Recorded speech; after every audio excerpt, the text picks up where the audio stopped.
ഇനി മലപ്പുറത്തും പൊന്നാനിയിലും പോളിംഗ് ശതമാനം വളരെ കുറഞ്ഞായിട്ട് ഇന്നലെ രേഖപ്പെടുത്തിയത്. മലപ്പുറം 71.42%, പൊന്നാനിയിൽ 67.67%മാണ് രേഖപ്പെടുത്തിയത്.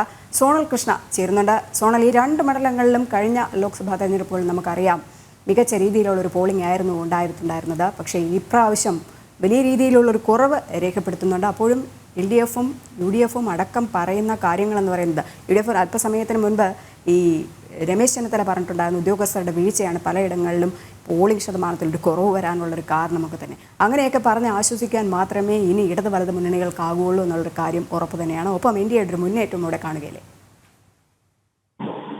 പ്രധാനമായി പറയേണ്ടത് പലതരത്തിലുള്ള ചർച്ചകൾ ഈ രണ്ട് ലോക്സഭാ മണ്ഡലത്തിലുമായി നിലനിന്ന ഒരു സാഹചര്യമാണ് ഉണ്ടായത്. അതായത് മലപ്പുറത്തായിക്കോട്ടെ പൊന്നാനിയിലായിക്കോട്ടെ സമസ്ത മുതൽ കൊടി വിവാദം വരെ ചർച്ചയായി നിൽക്കുന്ന ഒരു സാഹചര്യം ഉണ്ടായിരുന്നു. ഇതിന് പുറമെ കനത്ത ചൂട് കൂടി അനുഭവപ്പെടുന്ന ഒരു സാഹചര്യം. ഇതെല്ലാം കണക്കിലെടുത്ത് തന്നെയാണ് ആദ്യഘട്ടത്തിലെ പറഞ്ഞിരുന്നത് ഇത്തവണ ആ പോളിംഗ് ശതമാനം കുറയാൻ സാധ്യതയുണ്ട് എന്നുള്ളത്. കാരണം ഈ സമസ്തയിലെ ഒരു വിഭാഗം ഈ തർക്കം നടക്കുന്ന സാഹചര്യത്തിൽ ലീഗിനും അതുപോലെ തന്നെ LDFിനും വോട്ട് ചെയ്യാതെ മാറി നിൽക്കുന്ന ഒരു സാഹചര്യം ഉണ്ടായിട്ടുണ്ട് എന്നുള്ളൊരു ആരോപണം കൂടി ഇതിനോടകം ഉയരുന്ന ഒരു സാഹചര്യമുണ്ട്. പ്രധാനമായിട്ട് ഒരു വിഭാഗം ആളുകൾ വോട്ട് ചെയ്തിട്ടില്ല എന്നുള്ളതാണ് ഏറ്റവും പ്രധാനമായിട്ട് ഉന്നയിക്കുന്ന ഒരു ആരോപണം. അതുകൊണ്ട് തന്നെയാണ് ഈ പോളിംഗ് ശതമാനം കുറയാൻ ഒരു കാരണമായിട്ട് പലരും ചൂണ്ടിക്കാണിക്കുന്നത്. മറ്റൊന്ന്, കനത്ത ചൂടിൽ ജനം വലയുന്ന ഒരു സ്ഥിതി ഉണ്ടായിരുന്നു.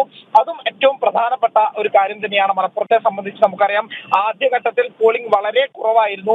ഉച്ചയ്ക്ക് ശേഷമാണ് പിന്നീട് പോളിംഗിന്റെ ഒരു ഗതി അത് ഉയരാൻ തുടങ്ങിയത്. അതായത് ഉച്ചക്കത്തെ മുസ്ലിം വിഭാഗത്തിന്റെ പ്രാർത്ഥനയ്ക്ക് ശേഷമാണ് കൃത്യമായിട്ട് ആളുകൾ പോളിംഗ് ബൂത്തിലേക്ക് എത്തിയതും വോട്ട് ചെയ്യാൻ. ശരി, എന്തായാലും വിവാദങ്ങൾ മറിയുമോ മലപ്പുറം എന്നാണ് അറിയേണ്ടത്. കാരണം സമസ്ത മുതൽ കൊടി വിവാദം വരെ ചർച്ചയായിരുന്നു രണ്ട് മണ്ഡലങ്ങളിലും. ഇതൊക്കെ തന്നെ ഈ തെരഞ്ഞെടുപ്പിനെ സാരമായി ബാധിച്ചു. ഒപ്പം പോളിംഗ് ശതമാനത്തിലും വലിയ കുറവ് രേഖപ്പെടുത്തി രണ്ട് മണ്ഡലങ്ങളിലും. സോണൽ കൃഷ്ണയാണ് വിവരങ്ങൾ നൽകിയത്.